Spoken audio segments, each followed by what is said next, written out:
Political tension is building up in Homa Bay County ahead of Linda Mwananchi rally scheduled for this Sunday. The movement claims there are plans to use armed goons to disrupt their rally and cause chaos. The leaders also say they have already alerted the Inspector General of Police, Douglas Kanja, and are demanding security for the rally, even as they insist that the rally will go on as planned. Willie Lusige has that report. The Linda Mwananchi movement has raised the alarm over what it claims is a plan to disrupt its Homa Bay rally this Sunday. The movement accuses some Nyanza leaders of allegedly holding secret meetings to mobilize goons and arm them ahead of the rally. They are planning to send goons to hide under the charade of voter registration on Sunday near Kabunde airstrip, so that they can block us from getting into town from the airstrip. They are planning to block the bridges that lead into Homa Bay town. They are planning to send goons around the hotels they suspect we will spend the night before the rally. The leaders say they have shared audio recordings of their alleged plans with security agencies. They are now calling on Inspector General of Police Douglas Kanja to act. So we are calling upon the IG to come out and protect the innocent lives of Homa Bay people and our democratic right to hold peaceful assembly and to do our politics in peace. The movement also questioned what it described as a growing political intolerance in Nyanza. In Nyanza region, we are being hunted like wild animals, like dogs. What is happening with our people? What is happening with this nation? I call upon the great people of Homa Bay. Do not be cowed, attend these rallies. We are not cancelling any rally in Homa Bay. I want to assure the people of Homa Bay. Interior Principal Secretary Raymond Omolo has assured the Linda Mwananchi movement that adequate security will be deployed to ensure their safety during their Sunday tour of Homa Bay County.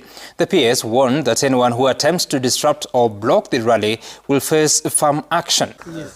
A day after the Linda Mwananchi coalition claimed that some leaders from Nyanza were planning to mobilize youths to disrupt their rally scheduled for Sunday in Homa Bay. Good afternoon.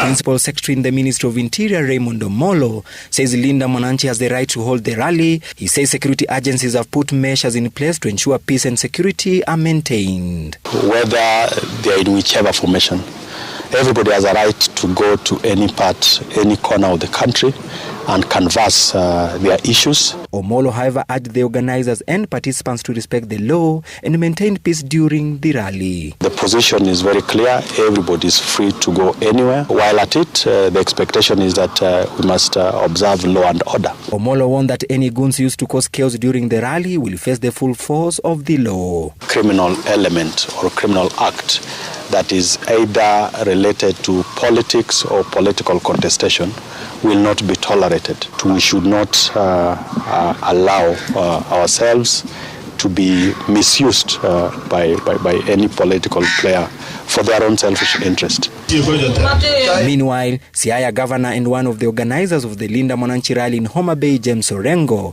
met supporters of the coalition from Migori and Homa Bay counties.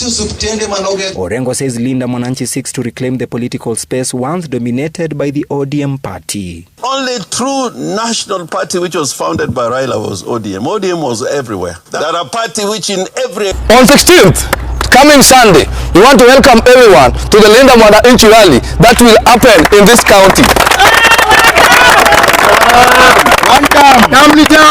For the avoidance of doubt, without an iota of doubt, let me tell, there could be some people somewhere that could be hibernating on how to detrimentalize this rally. Let me tell you clearly, we welcome everyone. The rally will be peaceful, but we also want to assure you, if you have any other plan, you may be thinking otherwise, just come.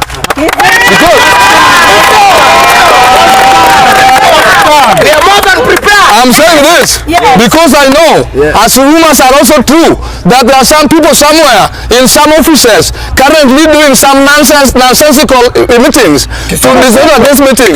I want to say that Linda Mwananchi, we are peaceful, but we don't fear anybody. Therefore,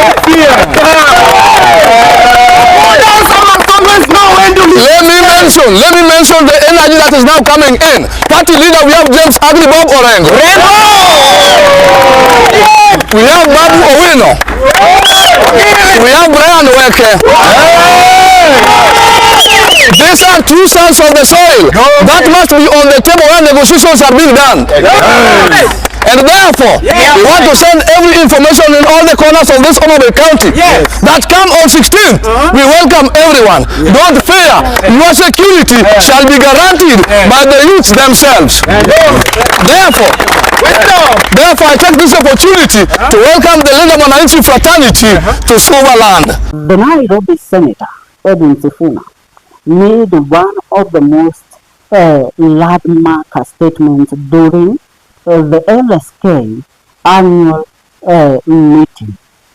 And that statement made by Sifuna has stirred up a conversation within the Kenyan media, where the statement of Sifuna revealed something very controversial, where Sifuna revealed that the Independent Electoral Boundaries Commission IEBC chairperson, one Erastus Edan Ethokon, was in attendance of that LSK committee meeting, and he was taking pictures with the lawyers that were there. But when it was the time for him to take a photo with Sifuna, the man declined to take a photo with Sifuna.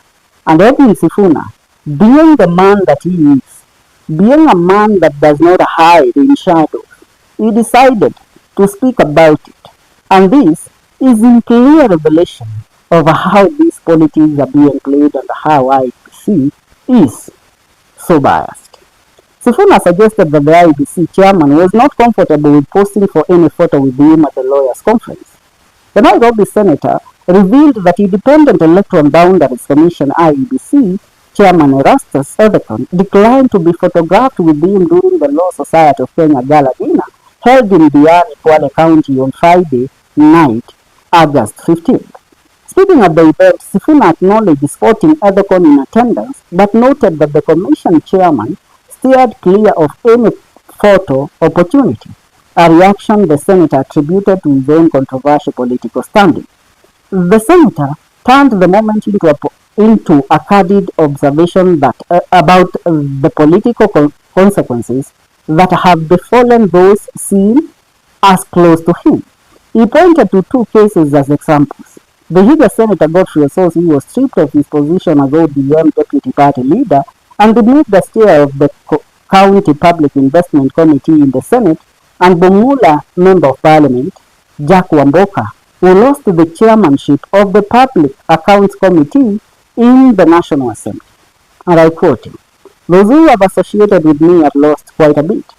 So, for those of you who are eager for a photo with me, be very careful. The photo might cost you quite a bit." Despite the humor, Sifuna used the platform to deliver a pointed message to the Electoral Commission as Kenya moves closer to the 2027 general election. He described Ethokon as visible frustrated by some of the questions directed at him during the conference session, but warned the chairman that more intense scrutiny lay ahead.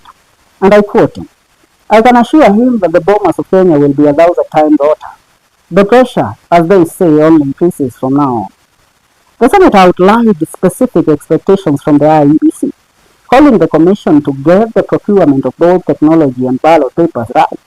He emphasized that this process must involve all stakeholders at every stage and urged the Commission to source technology from reputable companies based in countries that hold their firms accountable for conduct abroad.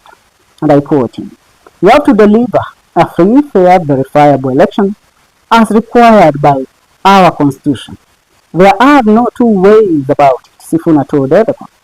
Sifuna acknowledged the weight of public expectation he carries as a prominent opposition figure, but suggested the burden on Ethokon and the IEBC was considerably heavy, given the constitutional obligation the Commission must meet before the next election. A dedicated Sifuna said, in simple words, "Bwana Ethokon, you fear taking a photo with me. because you fear the wrath of your master William Ruto will follow. You fear that if a photo of me and you is posted on social media, that William Ruto will interpret it as you betraying him and endorsing me for the presidency term the year 2027. But he told him in simple words, you don't need to take a photo with me. If you fear and want to protect your job, go ahead and do so. But ensure that the 2027 general elections are fair and free. Ensure that the elections are not compromised. Because what you carry is the expectations of the whole nation.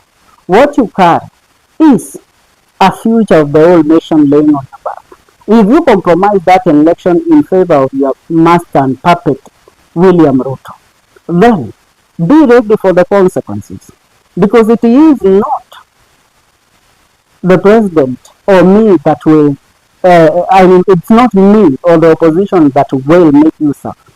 It is God himself.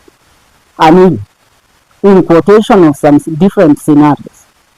Can you foretell what actually led to the death of one Samuel Kiboito, who was an IEBC chairman that actually oversaw the elections of 2007 that led to the death of thousands of Kenyans?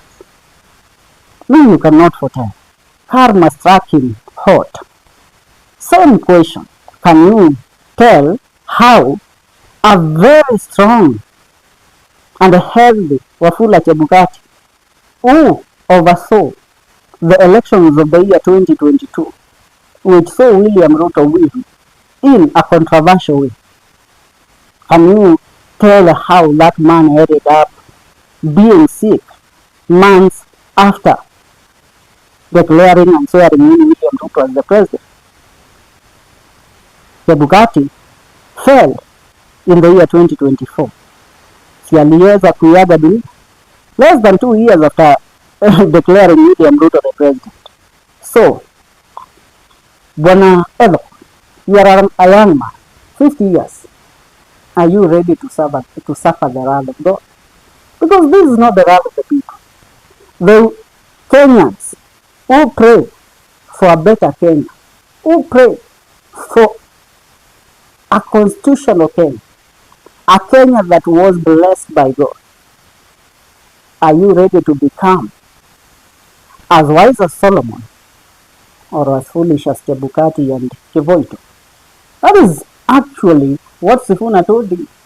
Yes, utaogopa kupiga picha na mimi, ukiogopa William Ruto atasema.